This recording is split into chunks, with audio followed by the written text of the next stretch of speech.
Agora, uma pergunta meio geriátrica. Assim, né? A gente ouve falar assim é importante para uma pessoa de idade fazer alguma atividade cerebral. Aí tem aqueles exemplos, faz palavras cruzadas e tal. Sudoku, né? Sudoku. Eu que cheguei dos 70 anos agora, eu estou falando pessoal, mas eu acho que vale para mais gente, assim, claro. Eu comecei a meio que viciar na atividade cerebral. Comecei a ficar cada vez mais, não exigente, mas sentir prazer nisso. E às vezes, quando eu estou assim, descansando, eu sinto que eu estou perdendo tempo. Uhum. Isso é positivo? Isso é negativo? Super positivo. Positivo. Muito. Bom, obrigado. E principalmente se você... assim, veja, aí não interessa tanto o objeto, mas o fato em si, o método. Então, por exemplo, vou dar um exemplo esdrúxulo. Eu gosto de novela. Mas aí, ao invés de eu ficar sentado na frente da TV vendo novela, eu vou ler um livro sobre a história das novelas. Perfeito. Vou ler a biografia de um grande diretor de novela. Vou pesquisar notícias sobre novela. Ou seja, eu vou ter uma postura ativa de busca de conhecimento. O que mata hoje em dia, o que as pessoas realmente têm um declínio cognitivo importante, é porque o indivíduo muitas vezes ele fica sentado ali na frente da TV ou vendo a internet e é uma informação passiva. Você está sentado ali, você é bombardeado por informação. E o que você fez para ir atrás dessa informação? Nada. Você está ali, chegou a notícia para você no WhatsApp. O que você fez? Nada. Você foi ver se isso é verdade? Antigamente, vocês são jornalistas, sabem disso melhor do que eu. A gente não acredita em tudo que a gente lê. A gente vai pesquisar 2, 3, 4 fontes diferentes. Para quê? Para cruzar as informações. Então essa postura ativa de ir atrás, de buscar, isso faz muita diferença. Ótimo. Entendeu? E a outra coisa é aprendizado de qualquer coisa. Não precisa ser palavra cruzada, sudoku. Vai aprender a tocar um instrumento, sim. Vai viajar e conhecer uma outra cultura, aprenda um outro idioma. Ou seja, sempre essa postura ativa. De agregar. Agora, eu senti assim que, claro, quando você tem isso constantemente, você precisa de um contraponto para você não ficar esgotado. E esse é outro ponto que eu queria falar com vocês sobre o sono. Quando você acaba ficando de bem com o seu sono, que isso que está me acontecendo também, estou percebendo isso, que eu faço meu horário de um jeito que eu durmo até encher. Eu não tenho, assim, eu não sacrifico muito o sono, apesar de, com a própria idade, você acorda às 7 da manhã, você fica ali, você fala, meu Deus, quero dormir.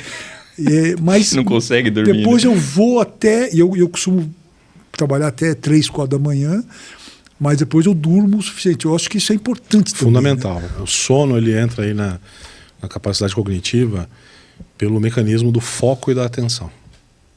Então, se eu não durmo bem, e aí não é número de horas, é qualidade do que eu dormi. Sim. Né? Não tem número de horas. Napoleão dormia menos de 3 horas por noite. E foi o Napoleão. Então, o que muda aí? É a quantidade de sono REM, se ela foi suficiente para você. Tá? Então, se eu tiver um sono reparador, como a gente chama, no dia seguinte eu vou conseguir prestar atenção nas coisas, eu vou conseguir focar e com isso eu vou conseguir botar minha memória em funcionamento e raciocinar. Se eu não dormir bem, o camarada vai falar comigo, eu vou falar, hã?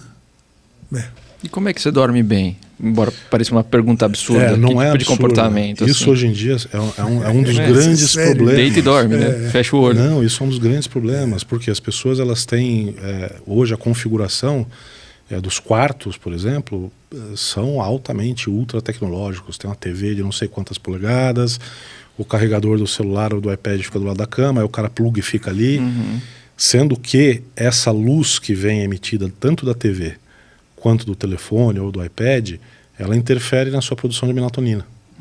Então isso vai te atrapalhar o sono. O quarto não é lugar para você ver TV. Não é lugar para você mexer no celular, não é lugar para você mexer no iPad. Eu quero ler, eu gosto de ler antes de dormir. Pega o raio de um livro. Por que você precisa ler no Kindle? Não precisa, pega um livro e vai ler no livro.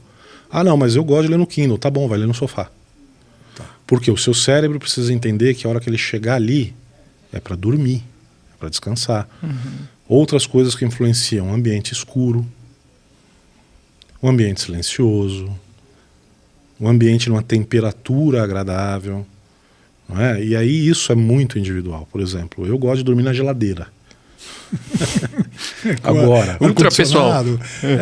Agora, tem gente que gosta de dormir em temperatura ambiente, mais quente, etc, etc. Então, não existe uma receita de bolo, mas essas medidas universais, a gente sempre orienta os pacientes. Olha, a temperatura tem que ser agradável. O que é uma temperatura agradável? Bom, aqui eu não acorde à noite com calor, nem com frio.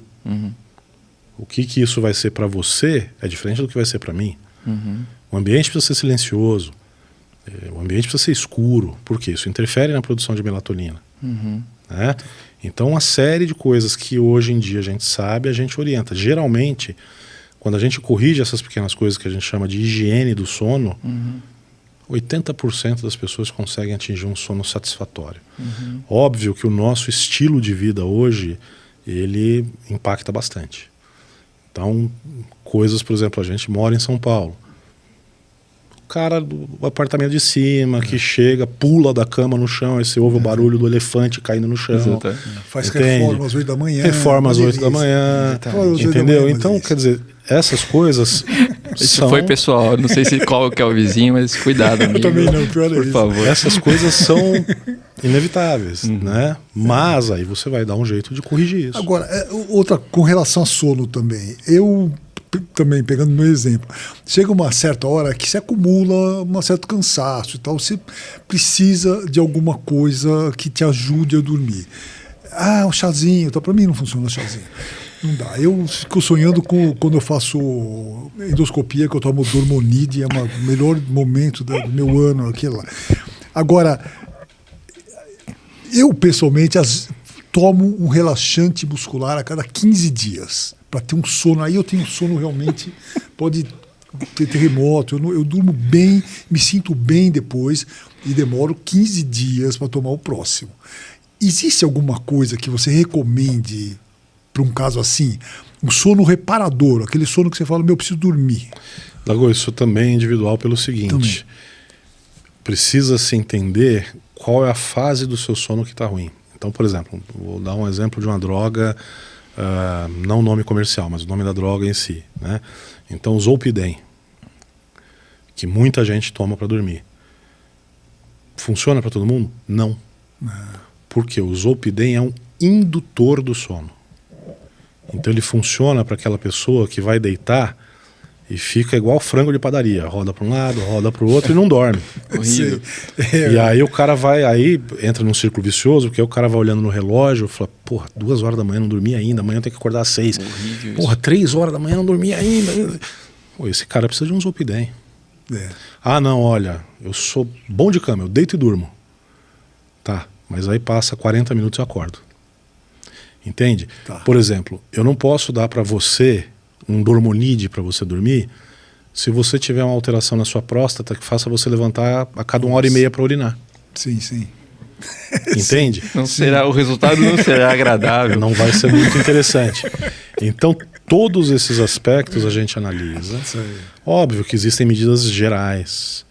Ah, eu não vou fazer atividade física 1h30 antes de dormir. Eu vou parar de tomar cafeína um tempo antes, porque senão você está se sabotando. Entende?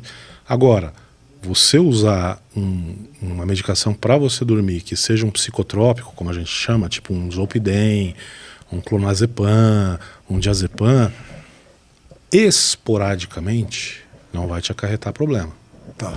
Se eu usar um benzodiazepínico, como por exemplo o diazepam, clonazepam, por um período superior a 6 semanas, aí eu já induzo dependência química. Tá. Aí eu não consigo tirar depois de forma tão fácil.